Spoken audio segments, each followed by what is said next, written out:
Welcome back to my channel.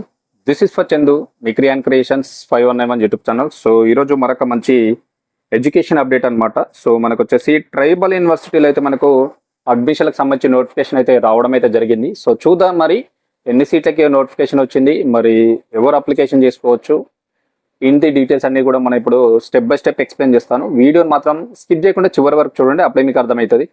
ఇక్కడ ఏమైనా links ఉన్నా కానీ, కాంటాక్ట్ డీటెయిల్స్ ఉన్నా కానీ, ఈమెయిల్ ఐడీస్ ఉన్నా కానీ, వెబ్సైట్ లింక్స్ అన్ని కూడా మనం డిస్క్రిప్షన్లో అయితే ప్రొవైడ్ చేస్తాం. సో తప్పకుండా చివరి వరకు వీడియో చూడండి, అప్పుడే మీకు అర్థమవుతుంది. సగం వరకు చూస్తే అర్థం కాదు, మధ్యలో మళ్ళీ అన్ని క్వశ్చన్స్ వేస్తూ ఉన్నారు కామెంట్ రూపంలో, లింక్ ఇవ్వండి, ఎక్కడ ఉంది, కాంటాక్ట్ ఏ విధంగా చేయాలని. సో చూద్దాం, డైరెక్ట్ వీడియోకి వెళ్ళిపోదాం. డీటెయిల్స్ అయితే చూద్దాం. మనకు ట్రైబల్ యూనివర్సిటీ నుంచి అయితే మాకు అడ్మిషన్లకు సంబంధించినటువంటి ఒక నోటిఫికేషన్ అయితే రావడం జరిగింది. మీకు అందరికీ తెలుసు, ట్రైబల్ యూనివర్సిటీ మనకు సమ్మక్క సారక్క ట్రైబల్ యూనివర్సిటీ అనమాట. ఇది గుర్తుపెట్టుకోండి, సెంట్రల్ ట్రైబల్ యూనివర్సిటీ. ఓకేనా? సో దీనిలో అయితే మనకు అడ్మిషన్స్ అనమాట. ఓకేనా? అడ్మిషన్లకు సంబంధించి మనకు ఒక నోటిఫికేషన్ అయితే ఇచ్చారు. సో చూద్దాం మరి అది ఏంటి నోటిఫికేషన్, మరి ఏమున్నాయి అంటే మీకు అందరికీ తెలుసు. దాదాపు ఇక్కడ మనకు వచ్చేసి ఈ యొక్క ఎన్ని సీట్లకు ఇచ్చారు కూడా అది కూడా చెప్తాను. ఫస్ట్ చూసుకుంటే మనకు ములుగు జిల్లాలో ఉన్నటువంటి సమ్మక్క సారక్క ట్రైబల్ యూనివర్సిటీలో మనకు ప్రవేశాల కోసం, అడ్మిషన్ల కోసం అయితే మనకు నోటిఫికేషన్ అయితే రిలీజ్ చేయడం అయితే జరిగింది. సో మొత్తం కోర్సులో దాదాపు మనకు వచ్చేసి 130 సీట్లకు కామన్ ఎంట్రన్స్ టెస్ట్ నిర్వహించేందుకైతే university academy dean professor G Ramareddy గారు శుక్రవారం అయితే నోటిఫికేషన్ అయితే రిలీజ్ చేయడం జరిగింది. ఇక్కడ గుర్తుపెట్టుకోవాలి ఏంటంటే ఇంపార్టెంట్ పాయింట్ మనకు వచ్చేసి ఇక్కడ ట్రైబల్ యూనివర్సిటీలో అడ్మిషన్ల కోసం అయితే వీళ్ళు నోటిఫికేషన్ ఇచ్చారు. సో ఇక్కడ చూసుకుంటే మనకు మొత్తం కోర్సులో దాదాపు టోటల్ కోర్సులో దాదాపు 130 సీట్స్ అనమాట. సో 130 సీట్స్కి వచ్చేసి మనకు ఇక్కడ ఎగ్జామ్ పెట్టేందుకు అనమాట, కామన్ ఎంట్రన్స్ టెస్ట్ అనమాట. సో కామన్ ఎంట్రన్స్ టెస్ట్ ఇది నిర్వహించేందుకు మాత్రం మనకు వీళ్ళు నోటిఫికేషన్ అయితే ఇవ్వడం జరిగింది. ఓకేనా? యూనివర్సిటీ అకాడమీ డీన్ ప్రొఫెసర్ అయితే జి రామరెడ్డి గారు తెలపడం అయితే జరిగింది. సో ఇక్కడ చూసుకుంటే బీటెక్ కంప్యూటర్స్ అండ్ ఏఐలో 30 సీట్లు. ఇక్కడ గుర్తుపెట్టుకోవాలి సీట్లు మరి ఎన్ని ఉన్నాయంటే బీటెక్ కంప్యూటర్స్ అండ్ ఏఐ ఇందులో వచ్చేసి మనకు 30 సీట్స్ ఉన్నాయి. అదేవిధంగా వచ్చేసి మనకు BSc honours computer science and data అనలిస్టులో ఇంకోటి చూసుకుంటే మనకు వచ్చేసి బిఎస్సి ఆనర్స్. ఓకేనా? BS honours computer science and data, సిఎస్సి computer science and data analyst ఇందులో వచ్చేసి దాదాపు మనకు వచ్చేసి 25 సీట్స్ ఉన్నాయి. సో నెక్స్ట్ చూసుకుంటే బిఎస్సి ఆనర్స్ మ్యాథమెటిక్స్ అండ్ కంప్యూటింగ్లో నెక్స్ట్ చూసుకుంటే మనకు BSc honours mathematics and computing ఉంటుంది కదా. సో దీనిలో వచ్చేసి మనకు దాదాపు 25 సీట్స్. సో నెక్స్ట్ చూసుకుంటే బిఏ ఆనర్స్. ఓకేనా? బిఏలో ఆనర్స్ ఇంగ్లీష్లో, బిఏ ఆనర్స్ ఇంగ్లీష్లో దాదాపు మనకు వచ్చేసి ఇక్కడ 25 సీట్స్ గుర్తుపెట్టుకోండి. నెక్స్ట్ చూసుకుంటే మనకు వచ్చేసి ఇక్కడ BA honours economics, BA honours economics ఉంటుంది కదా. సో ఇందులో వచ్చేసి మనకు దాదాపు 25 సీట్లు. ఓకేనా?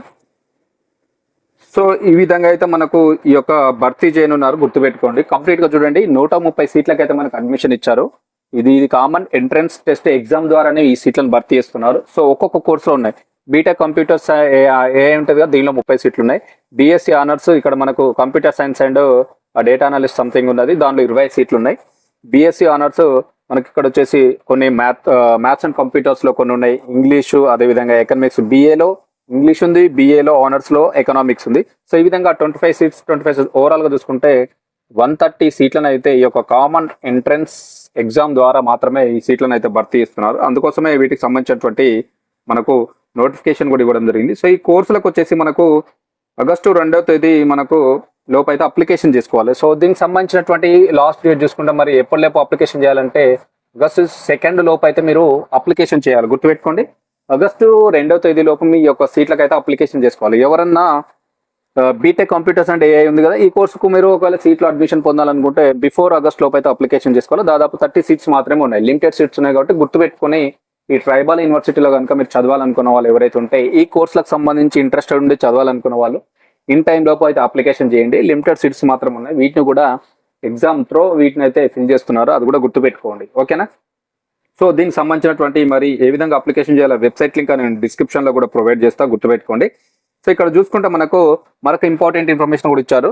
సో ఇది అయిపోయిన తర్వాత నెక్స్ట్ చూసుకుంటే మనకు వచ్చేసి ఈ యొక్క కౌన్సిలింగ్ బేస్ అనేది, సో మనకు ఈ ఎగ్జామ్ అయిపోయిన తర్వాత మీకు 5వ తారీఖు అయితే మెరిట్ లిస్ట్ ఉంటుంది. ఆగస్టు 2కు అప్లై చేస్తే ఆగస్టు 5కి మనకు మెరిట్ లిస్ట్ కూడా పెడతారంట. ఓకేనా?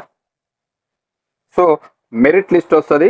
అదేవిధంగా మనకు వచ్చేసి 10th అనేది మనకు కౌన్సిలింగ్ అయితే స్టార్ట్ అవుతుందంట. ఓకేనా? 10వ తారీఖు అయితే మీకు కౌన్సిలింగ్ అయితే నిర్వహిస్తారు.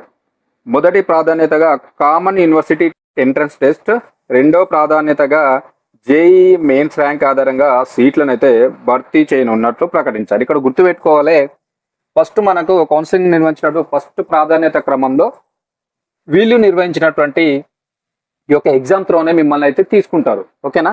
సో అందులో కనుక ఎవరు లేకపోతే ర్యాంకర్స్ నెక్స్ట్ ఏం చేస్తారంటే మనకు రెండో ప్రాధాన్యత, ఫస్ట్ ప్రిఫరెన్స్ మాత్రం దీనికి ఇస్తారు, వాళ్ళు పెట్టినటువంటి ఎగ్జామ్కి. ఓకేనా? సెకండ్ ప్రిఫరెన్స్ త్రో ఎట్లా వీళ్ళు కౌన్సిలింగ్ నిర్వహిస్తున్నారంటే తీసుకుంటున్నారంటే వీళ్ళకు జేఈ మెయిన్స్ ర్యాంక్ ఉంటుంది కదా, వీళ్ళు ఆల్రెడీ జేఈ రాసి ఉంటారు కదా, సో ఈ యొక్క మెయిన్స్ ర్యాంకు బేస్ మీద సెకండ్ ప్రిఫరెన్స్లో వాళ్ళని అయితే తీసుకుంటారంట, గుర్తుపెట్టుకోండి. ఓకేనా? ఫస్ట్ వచ్చేసి వీళ్ళు పెట్టిన ఎగ్జామ్ త్రో వీళ్ళని అయితే తీసుకుంటున్నారు. సో అట్లా మిగిలిపోయిన సీట్లు ఇంకేమైనా ఉంటే సెకండ్ జేఈ ర్యాంక్ ఉంటుంది కదా, దాని మెయిన్స్ ర్యాంకును తీసుకొని బేస్ ఆధారంగా వీళ్ళనైతే తీసుకొని ఈ సీట్లను అయితే భర్తీ చేయనున్నట్టు అయితే ప్రకటించారు. దీనికి సంబంధించి మరిన్ని వివరాలు అయితే వీళ్ళకి సంబంధించినటువంటి వెబ్సైట్లో ఉంటాయి. వెబ్సైట్ లింక్ నేను డిస్క్రిప్షన్లో ప్రొవైడ్ చేస్తా. సో ఓవరాల్గా చూసుకుంటే ఎవరైతే ఈ యొక్క సమ్మక్క సారక్క సెంట్రల్ ట్రైబల్ యూనివర్సిటీలో మీరు కనుక ఈ సంబంధించినటువంటి కోర్సులు చేయాలనుకున్న వాళ్ళు కంపల్సరీగా వాళ్ళు పెట్టేటువంటి ఎగ్జామ్ ఒకటి రాయాల్సి ఉంటుంది. కాబట్టి దానికి సంబంధించి ఇన్ టైంలో అప్లికేషన్ చేయాలి. ఆగస్టు 2 లాస్ట్ డేటు మీరు అప్లికేషన్ చేయడానికి. సో దీనికి వీళ్ళకి ఎగ్జామ్ కూడా కండక్ట్ చేస్తున్నారు. సో 5th మెరిట్ లిస్ట్ వస్తుంది, 10th నుంచి కౌన్సిలింగ్ స్టార్ట్ అవుతుంది. సో 2 బేస్లలో కౌన్సిలింగ్ అవుతుంది. ఫస్ట్ వీళ్ళు పెట్టినటువంటి టెస్ట్ ఆధారంగా కౌన్సిలింగ్ ఉంటుంది. సెకండ్ ప్రాధాన్యత చూసుకుంటే మిగిలిన సీట్లకు జేఈ మెయిన్స్ ర్యాంక్ ఆధారంగా వీళ్ళైతే వాళ్ళని తీసుకోవడం అయితే జరుగుతుంది. సో దీనికి సంబంధించి ఇంకేమైనా వివరాలు కావాలంటే వెబ్సైట్ లింక్ డిస్క్రిప్షన్లో ఇస్తా, అక్కడ నుంచి చూసుకుని అయితే ఇన్ టైం లోపు అప్లికేషన్ చేయండి. మంచి ఛాన్స్ అనమాట. ఓకేనా? ఇది ఈరోజు మంచి ఎడ్యుకేషన్ అప్డేట్ అనమాట. సో నచ్చింది అనుకుంటున్నా, తప్పకుండా ఈ వీడియో లైక్ చేయండి. అట్లీస్ట్ ఒక 1000 లైక్స్ ఇస్తారని ఎక్స్పెక్ట్ చేస్తున్నా. సో ఇంకా కొత్త వ్యవసాయం సబ్స్క్రైబ్ చేయకపోతే నా ఛానల్ని సబ్స్క్రైబ్ చేయండి, పక్కన ఉన్నటువంటి బెల్ బటన్ క్లిక్ చేయండి, నాకు సపోర్ట్ చేయండి. సో 50K సబ్స్క్రైబర్స్కి దగ్గరలో ఉన్నాను. సో మీ యొక్క అనుకుంటే ఇన్ టైంలో నేను తొందరగా రీచ్ అవుతా, సపోర్ట్ చేస్తారని అనుకుంటున్నా, రీచ్ అవ్వాలని కూడా కోరుకుంటున్నా. Thank you very much.